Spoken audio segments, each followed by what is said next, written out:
people who understand Japanese, what's the dumbest thing you've seen tattooed on someone? Dude was so proud of his grandson that he had a tattoo that said "I love my grandson." Except I'm guessing everyone just googled "I love my grandson" because it came out reading "I love fat boys." Whoops. Maybe he actually did love fat boys, but the grandson was just a cover. I have the characters for a shrimp dumpling, Hargao, tattooed on me. I knowingly did this, because I'm half Chinese and fucking love shrimp dumplings. I had a Chinese girl ask me if I knew what it meant and I laughed and said of course, I love dumplings. My Chinese mother was not impressed but then laughed and said it was very me. I noticed some random white guy with some interesting tattoos. I think it was in an amusement park, and then got a little excited to see Korean tattoos, which you rarely ever see. They were written vertically on each of his calves. One said left leg, the other said right leg. Dumb and pretty cool. Once when I was in university, working at a shop, a very fat lady came in with the kanji for large tattooed on her shoulder blade. I politely complimented her tattoo and asked what it meant. She said it meant sassy. Seen a few over the years, but one that I remember most was when I first started learning Mandarin.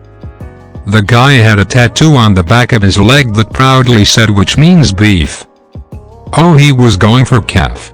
That one might be an honest mistake. Not my story but a friend of mine. She could read kanji and was in class one day noticing this girl's tattoo for the first time. Confused, she inquired about it. "What does your tattoo say?" "Hi princess." Turns out it actually said pig princess. It always cracks me up to see people with single characters tattooed on themselves, especially characters for the natural elements. I imagined the same tattoo except it says "you're" in plain English, and it makes me laugh. Sort of a reverse semi-related answer to this question. My cousin was in Japan trying to land a business deal with some auto manufacturers, taking them out to dinner and such. And during dinner a girl walked by wearing a shirt that said "I want to bury my head in your chest," misspelling the fault of the shirt, not of me.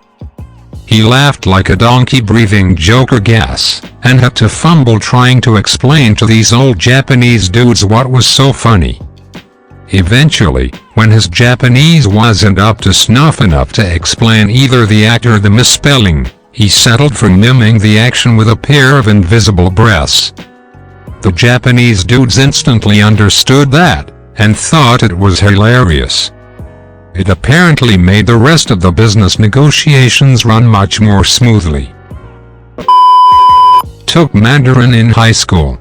My teacher told us about a woman who had a tattoo of the word, probably thinking it meant free as in free-spirited, but it actually means free as in no cost. I know a girl who got a Latin tattoo that read "Ego sum libera spiritus," thinking it meant "I am a free spirit." Besides the inaccurate grammar.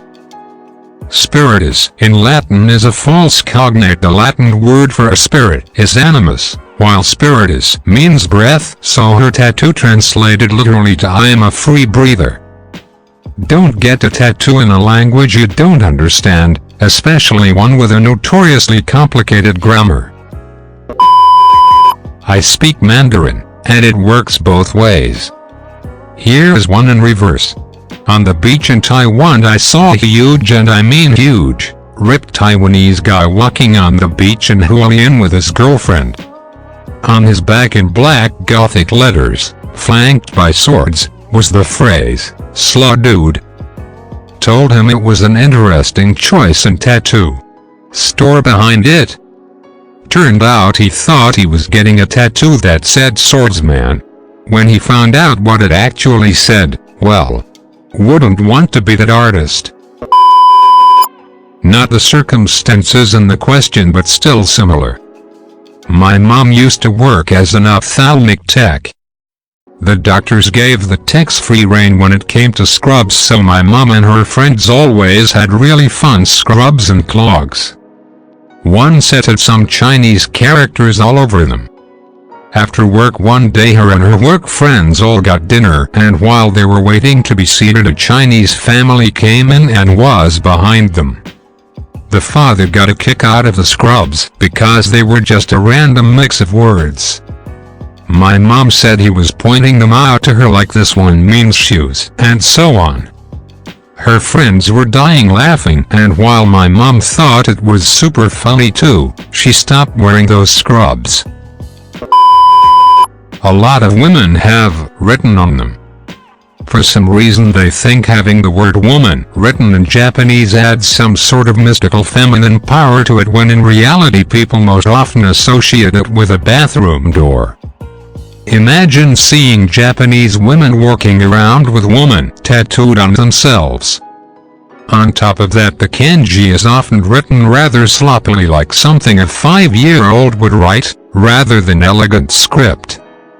Imagine an Asian woman going like, "Yes, I got the universal symbol of femininity and womanhood tattooed on me." And then it's the toilet door figure in a dress.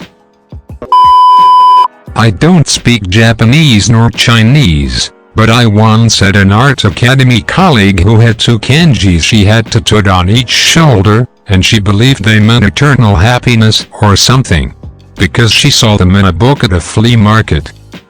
I copied the kanjis on a piece of paper and translated them on Google. They roughly translated to foot fungus. The kanjis are these. Make sure to like and subscribe for more stories.